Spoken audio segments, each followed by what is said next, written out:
죽게 됩니다. 죽었음에도 불구하고 여전히 그곳에 남아서 인문학 공부를 하는데, 그러다가 23세에 세네카의 관용론에 대한 주해를 씁니다. 이 해설서를 쓰게 되는데, 그 이후 그것들을 쓰고 난 후 또 시간이 지나면서 칼빈은 신앙적인 전환점 이후에 역사적 담에색이다라고도 표현하는데, 그것은 시편 주석 서문에서 발견할 수 있습니다. 시편 주석 서문은 여러분들이 교재 보시면 거기 문장이 있는데 그걸 다 쓸 수 없어서 그냥 나왔습니다. 여러분들은 그걸 한번 보시면 되고요.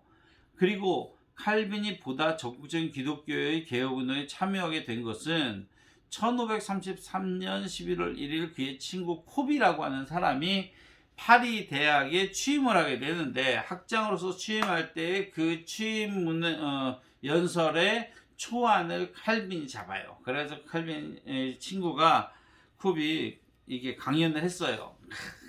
얼마나 감동적이었겠어요. 박수 쳤죠. 그런데 문제는 그 강연 내용이 퍼져나가면서 로마 카톨릭 교회가 그것을 문제 삼아서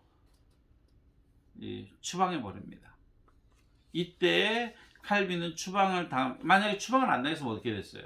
당연히 인맥도 있겠다, 실력도 있겠다.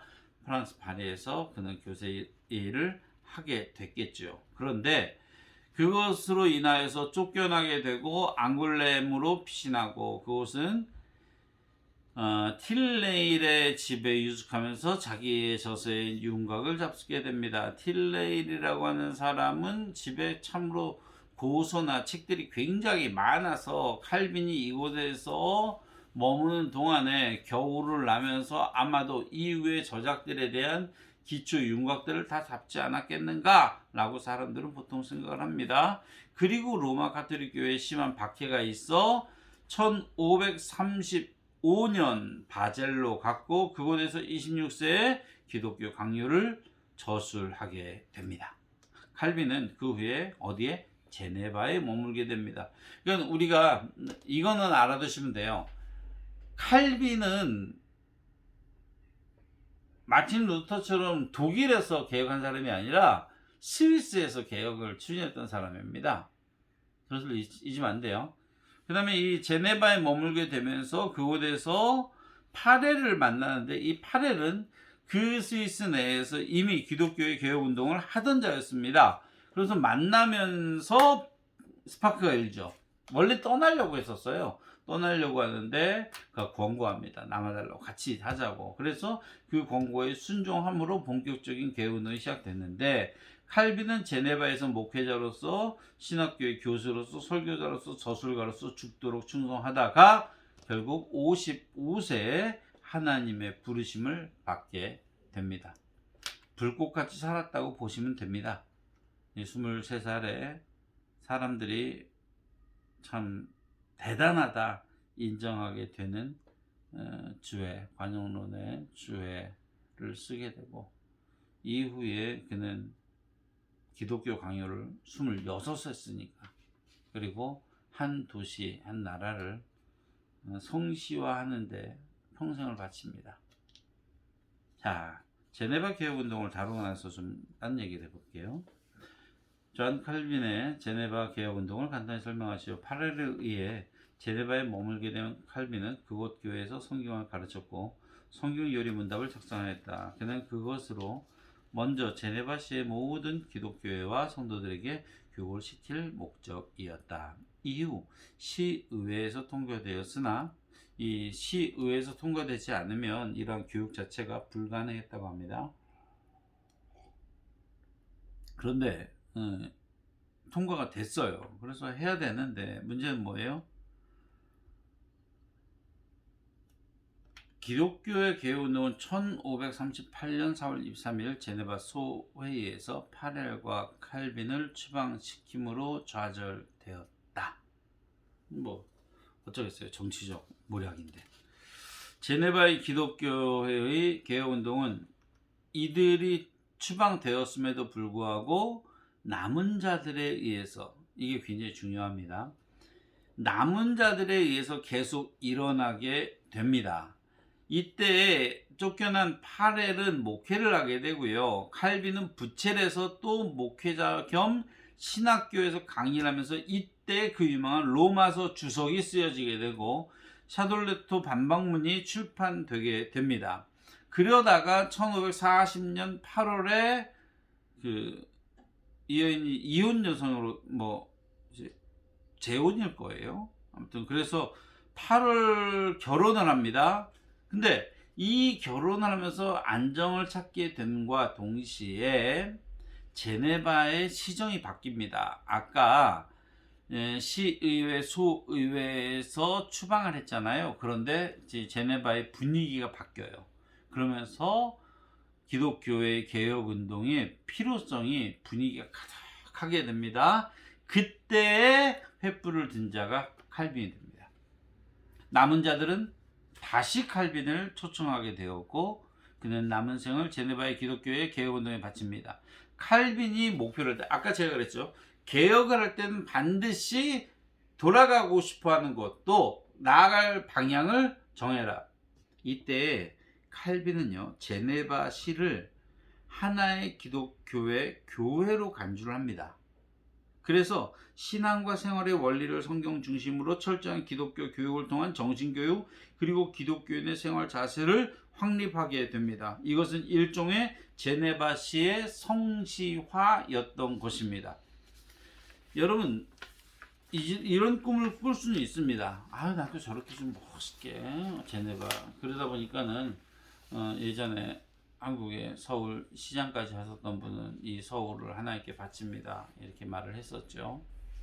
역사적으로 성시화를 성공한 케이스는 두 가지를 봅니다. 하나는 아브람 카이퍼, 화란, 네덜란드에 있었던 아브람 카이퍼를 중심으로 한 기독당의 승리, 그 이후 정책, 그 다음에 그 이전에 있었던 것은 뭡니까? 칼빈에 의한 제네바의 성시화, 이 두 가지입니다. 그런데 재밌는 것은요, 요즘 서울을 성시화하겠다 그랬을 때 그걸 받아들일 수 있지 못합니다. 왜? 서울은 공적 자산이라고 표현했다. 즉, 내 개인적인 신앙으로 서울을 하나님께 이것은 틀린 바가 없겠죠. 왜? 내가 열심히 전도하고 내가 열심히 선한 일을 하며 주의 사업을 하고 주의 일들을 계획하는 가운데 악한 것들을 물러나게 하고 끊임없이 싸우면서 이루어 나가겠다. 내가 하겠다는데 누가 뭐라 그랬습니까? 그런데 다른 하나님을 믿지 않는 서울 시민이 내 건 줄 알았는데 하나님께 바친대요. 여러분 내가 먹고 있던 떡 뺏어서 딴 사람에게 주면서 이건 아빠 거 그러면은 그거 좋아하겠습니까? 싫어합니다. 그러한 개념으로 보시면 됩니다. 제네바를 성시화할 때 제일 문제가 됐던 게 뭔지 아세요? 죄인들을 추방하고 사형하는 제도였어요. 예수 안 믿으면 죽여버리는 거예요. 법적 불이익을 주는 것뿐 아니라 생명을 뺏어다 가기도 했었습니다. 그래서 켈빈의 그때 제네바 성시화는 굉장히 문제가 많이 있었던 것으로 보여집니다. 이름 자체는 굉장히 멋있어요. 그런데 역사적 사료들을 찾아보면 그것 가운데서 끔찍한 일들이 벌어지게 되더라는 겁니다. 왜? 쓸어버려야 되니까. 그래야 뭔가 새로 세우니까. 마치 들려내려오는 이야기처럼 로마가 재정비에 성공한 까닭은 누구 때문이에요? 네로 때문이라고 얘기하는 거예요.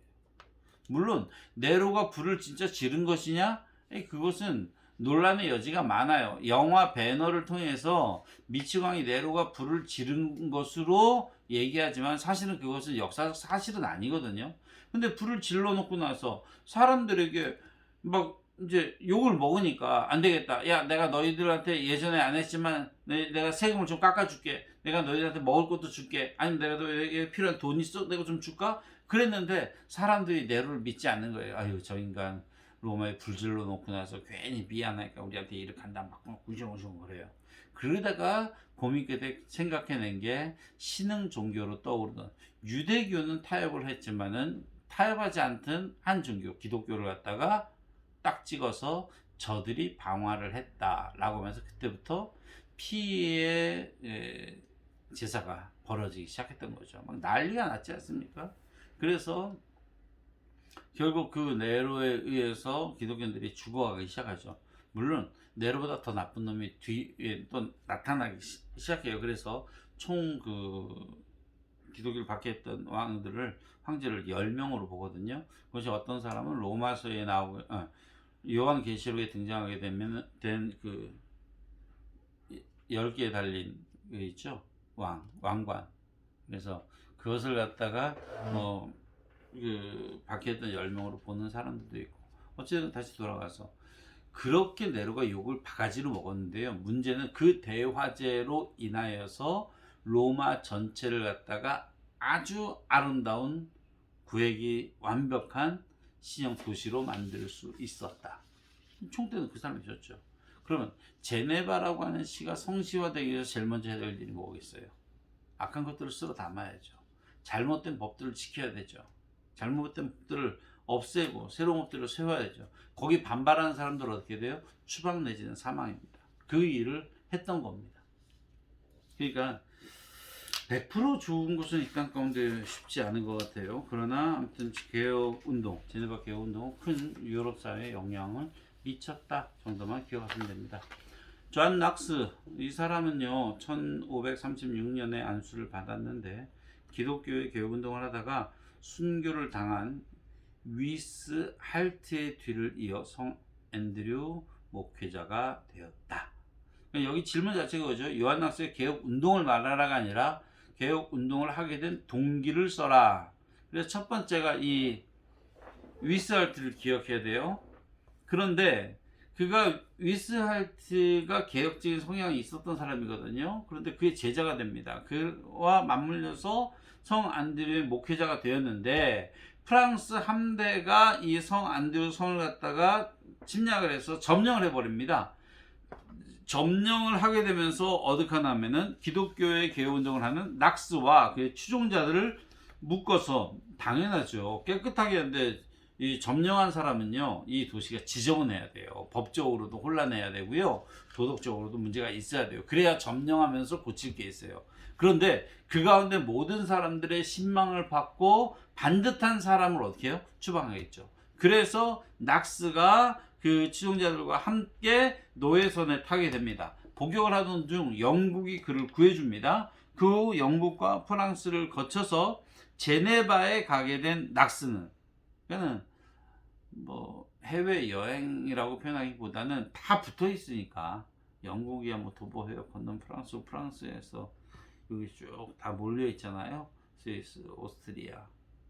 사운드 오브 뮤직 보시면 압니다. 산 하나 넘으니까 오스트리아 나오잖아요. 그런 겁니다. 자, 오스트리아에서 스위스 넘어가는 게 바로 그 장면이었, 제일 마지막 장면이었죠. 어찌됐건 그렇게 해서 제네바에 낙스가 도착을 해서, 그곳은 누가 있었죠? 제네바에 존 칼빈이 있었던 겁니다. 그곳에서 칼빈을 만나면서 개혁이란 이렇게 해야 되는구나 방향을 잡게 되고 신학적인 영향을 받게 됩니다. 그것을 볼 때 그가 개혁운동을 하게 됐던 동기는, 첫 번째는 스승 위스할트, 두 번째는 제네바에서 만난 요한 칼빈이 그의 개혁운동에 있어서 동기가 되었음을 알 수 있다. 이렇게 정리하면 되겠죠. 자, 6장 근세 기독교의 신앙과 역사 1. 웨스트민스터 신앙고백과 요리문답에 대해서 아는 대로 쓰시오. 이게 진짜 쉬운 문제예요. 아는 대로 쓰시오. 웨스트민스터 신앙고백과 요리문답은 역사적 기독교의 신앙과 신학을 가장 잘 나타낸 것이요, 지금까지 역사적 칼빈주의 신앙과 신학의 교리요, 신앙생활의 규범이다. 이 신앙고백 가운데 기독교의 핵심 교리인 예정론 원죄 그리고 구속은 철저한 역사적 칼빈주의의 교리이며 성경의 권위를 기독교의 신앙고백과 요리문답의 원천으로 삼고 있다. 성경의 권위에 대하여 우리는 그것을 믿고 순종해야 한다. 성경의 권위는 어떤 사람이나 교회의 증거에 의거하는 것이 아니라 진리 자체이며 저자가 되시는 삼위일체 하나님께 전적으로 매여 있다. 그것은 하나님의 말씀이요, 따라서 우리는 그것을 받아들여야 한다고 했다. 여기서 요 지금 말다운표 요거는 빼셔도 뭐 답을 쓰는데 전혀 뭐 문제가 되지 않을 것 같아요. 그 밖에 자유의지, 칭의, 교회, 성례, 교회와 국가, 관한 신앙에 관한 것들 역시 역사적 칼빈주의 신앙을 잘 나타내고 있다. 현재 전통적인 기독교회의 장로교회와 개혁교회들은 웨스트민스터 신앙고백을 따르고 있다. 그리고 웨스트민스터 요리문답은 대요리문답 196문답과 소리문답 107문답으로 되어 있다. 이것은 기독교의 신앙교육의 제일 교본으로 생각된다. 이분의 생각입니다. 왜냐하면 저희 같은 경우에는 이미 그 웨스트민스터를 세례문답이나 또는 뭐 입교문답 가운데 제1문을 하죠. 사람의 제일 된 목적이 무엇이뇨? 근데 제가 여러분들과 함께 예전에 했던 것은 웨스트민스터가 아니라 하이델베르그 걸 했었죠. 그러니까 반드시 그것만 있다 이렇게 보면 안 됩니다. 그러니까 사도신경도 우리가 그것들을 이전부터 쓰고 있었으니까 맞죠. 왜냐면은 사도신경뿐 아니라 니케아 신경, 뭐 도르트 신조, 뭐 등등 세계적으로 어찌 보면은 니케아 신경을 쓰는 곳이 더 많다고 하니까요. 그럼에도 불구하고 북장로교의 영향을 받은 우리는 웨스트민스터 하면은 최고의 가치로 여기는데 여기서도 그러한 맥락으로 이해하시면 틀리지 않을 것 같습니다. 청교도 운동이란 무엇입니까? 영국 기독교회가 개혁 기독교회의 신학 그리고 제도 등을 철저하고자 하는 신앙적 혁명이요 또한 기독교회 안에 잠재하고 있는 로마 카톨릭적 불순물을 제거하고 그 미신적 행사를 타파하고 기독교회를 개혁주의로 정하려는 운동이다. 여기에서 얻어진 신앙적 명칭이 청교도인 것이다. 청교도 그러게 되면 크로모에를 여러분들이 기억하실 수 있을 것이고 성공회나 또 이후에 청교도에 대해서 계속 나오게 된 게 언제부터입니까? 결국 청교도들이 미국으로 신앙의 자유를 찾아 떠나면서 청교도들에 대한 어떠한 전파력, 그들에 대한 이해가 더 많이 강화됐다. 이렇게 보시면 됩니다. 만약에 미국이라는 곳으로 신앙의 자유를 찾기 위해서 메이플라워를 타고 떠났던 그 청교도들 아니었다면 어쩌면 영국을 중심으로 한 그 어떤 유럽의 한 지역에서 일어나는 운동 정도로 끝나겠지만 그들이 아메리카 대륙에 와서 그 청교도적 정신에 따라 교회를 짓고 학교를 짓고 교육을 하며 예배를 드리고 그들 가운데서 행하였던 일들이 있었기에 청교도 신앙 그러게 되면은 오늘날까지도 우리가 청교도 신앙의 후예입니다. 이게 영국에서 떠날 때 심정이 아니라 미국에서 얘기해요. 뭐 저의 고민을 말씀드리면 청교도 신학 도착할 때 맞는데 그 사람들이 그곳에 정착하며 원주민들을 학살할 때는요 그 개념이 아닙니다. 또 그러니까 모든 것을 아름답게 모든 것들을 좋게 보았으면 얼마나 좋겠습니까? 그러나 그렇지 않더라.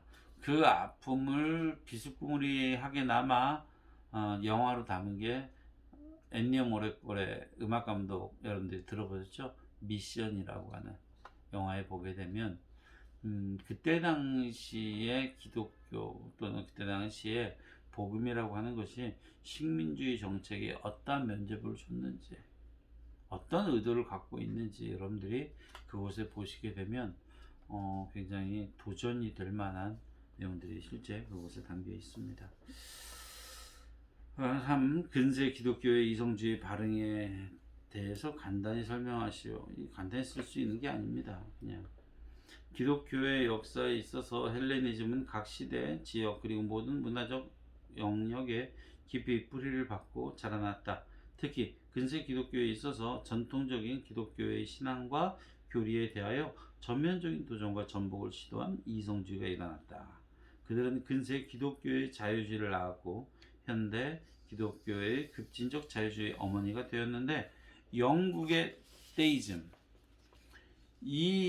왜 제가 데이즘이라고 영어를 굳이 썼느냐면요. 우리가 가진 교재는 초연신론이라고 보통 표현을 해요. 그런데 제가 신학을 배울 때 데이즘 그러면 무조건 이신론 아니면 자연신론이었어요. 이신론의 개념은 기독교 세관에 나오는데 이게 뭐냐면요. 이런 거예요. 하나님이 세상을 만드셨어. 뭐 이것까지 인정을 한다 이거예요. 그런데 하나님이 세상을 만드신 다음에가 문제예요. 뭐가 문제일까요? 하나님이 이 세상을 온전하게 만들었겠죠. 하나님이 완전하시니까. 하나님이 이 세상을 만약에 완전하게 만드셨다면 이후에 하나님은 세상에 돌아가는 것에 개입하면 안 된다예요. 이게 기본적인 그 데이즘, 그 이신론적 핵심입니다. 만약에 온전하지 못하게 만들었다 그러면 뭐가 발생한다면은 하나님은 원래 온전치 않았다. 즉 하나님의 완전성에 있어서의 전지전능에 있어서의 오류가 있다 이거예요. 그러니까 이렇게도 오류가 발생하는 것이고 또 하나님이 개입하지 않는다 그랬으면 어떻게 돼요? 하나님이 개입하지 않는 한 이 상태에서 벌어지는 모든 일들은 선하다예요. 그러므로 이것은 굉장히 위험한데 이것과 함께 프랑스의 유물주의, 독일의 합리주의 등이 나타나게 되는데 이것들 다 인간 이성의 극대화를 그들이 나름대로 노력을 하는 겁니다. 여러분들이 아시다시피 근세로 넘어가게 되면 중세에서 근세로 넘어갈 때 우리가 보통 학교에서 뭘 배웁니까? 에라스무스 기억하시나? 계몽주의, 인문주의 뭐 이런 것들을 배우잖아요. 그러면서 결국 인간의 이성, 합리적인 이성과 과학의 발달 등이 믹스되기 시작하면서 이제 종교에 대해서 중세의 종교가 가지고 있는 그 타락, 그 가운데서 개혁주의에 의해서 다시 살려내려고 애씀에도 불구하고 이때 당시에 종교 개혁에 성공하게 됐던 것 가운데 결국 활자, 여러분들 들어보셨죠? 구텐베르그 그 활자체, 그것이 개발됨으로 인하여서 결국 인쇄물이 찍히게 되었고 그로 인하여 활자로서 95기족뿐 아니라 성경이 찍히게 되니까 무지한 가운데서 깨어났던 거죠. 동방종교는 성경을 읽는 것을 허용을 했지만 서방종교는 그때까지도 성경을 라틴어로만 찍어내고 일반 성도들은 보지 못하게 했었어요. 그런데 개혁주의적 전통을 따르게 된 개혁주의 신앙은 어떻게 돼요? 성경을 읽혔던 거죠. 그러니까 과학의 영향을 받았던 겁니다. 과학의 진보로 인하여 종교개혁이 퍼져나가게 되고 교회는 다시금 건강해지는 건데 아이러니하게 과학의 진보와 인간 이성의 진보, 합리적 사고들이 결합하게 되면서 아까 말했던 영국에 있어서의 어떤 이신론, 프랑스의 유물주의, 독일의 합리주의들이 막 생겨나기 시작하면서 이성이 대립하게 되는, 여기 좀 복잡한 부분이 있는데 어찌됐건 그런 것들이 막 생겨나기 시작합니다. 근세 기독교의 이단 종파, 영국에 있어서는 퀘이커, 그 다음에 스웨덴에는 스웨덴버그주의, 그리고 독일에는 진젤도르프에 의한 모라비안파들이 있다. 이런 것들은 어찌됐건 아까 제가 뭐라 그랬죠? 신적 음성, 신적 계시. 그러니까는 퀘이커들이 그런 거죠. 성경에 있는 대로 지금도 그들은 아주 그 구약에 있는 대로 살아가려고 애쓴 사람들입니다. 그런데 안타까운 것은 어떠한 자에게 하나님의 신적 계시를 깨달아야만 말씀을 깨달을 수 있다는 거예요. 이게 이제 이단으로 가기 굉장히 쉬운 길인데 다른 것들도 동일하고요. 모라비안파 많이 들어봤겠죠. 그 다음에 뭐 미국의 이단도 지금도 이러한 영향들을 다 받고 있습니다. 그래서 요즘도 우리가 성경에 있는 대로 믿자는 거예요. 그래서 독사에게 이렇게 손을 집어넣고 휘저어도 물지 않는다는 하나님의 나라, 그것다가 실험해 보겠다고 뱀에 손 내밀었다 물려 죽게 되는 이러한 웃지 못할 일도 현재도 생기는데 이건 모라비안파의 영향이라고 얘기들을 합니다. 자, 근세 기독교의 역사적 흐름 되게 어렵더라고요. 그냥 쭉 씁니다. 근세 기독교회는 기독교의 신앙과 역사를 계승하여 신앙 고백주의를 형성하였다. 그것은 전통적인 기독교의 신앙을 계승하고 신앙과 신학적 혼란 가운데서 분명한 역사적 기독교의 신앙을 천명하는 데 있다. 우리는 당시의 기독교에 있어서 영국, 프랑스, 독일 그리고 초기 미국 등이 기독교의 신앙적 역사를 수립했다고 간주한다. 그 중에 영국에 있어서는 청교도주의가 계속 개혁 기독교의 신앙을 개성하여 나갔다 뿐만 아니라 개혁 기독교의 신앙과 사상에 있어서 전통적인 신앙을 외면하고 기독교의 이성주의가 발생했다. 여기에 과학, 철학 그리고 물질 문화가 합세하여 합리주의적 사상을 크게 대두시켰다. 자연히 기독교에도 전통주의와 이성주의로 양분되었다. 그 중에 영국에서는 자연신론, 프랑스는 인물론, 독일에서는 합리주의 등이 나타났으며 그들에게서 기독교의 자유주의 신앙과 신학이 싹트고 19세기와 20세기에 큰 영향을 끼쳤다. 반면에 근세 기독교의 신앙과 역사는 대서양을 건너 미국의 새로운 기독교의 토양을 일구었다. 초기 미국 기독교회는 청교도의 신앙과 신학을 계승하여 역사적 칼빈주의 신앙을 수립하였다. 예, 여기까지입니다. 이게 이제 여러분들 교재를 중심으로 답을 단 건데 정말 재미가 없죠. 근데 사실 교회사는 재미없는 게 굉장히 재밌어요. 답을 달려다 보니까 이렇죠. 계속 말씀드렸듯이 원하신다면 교회사의 큰 줄기를 우리가 한번 훑었으면 좋겠다라는 게 간절한데 이번 주에 여러분들이 댓글을 보고 이게 필요하구나 생각된다면 제가 두 번에 걸쳐서 더 강의를 준비하도록 하고 댓글이 없거나 피드백이 없다면 준비된 대로 다음 주에는 다른 것을 하도록 하겠습니다. 다른 것이라면 이제는 몇 개 남지 않았습니다. 예배학이 있을 것이고요. 교회 행정이 있을 것이고 청지기론이 있을 텐데 예배학을 다루도록 하겠습니다. 그렇게 아시고 여러분들 한 주간 또 정리하시길 바랍니다. 감사합니다.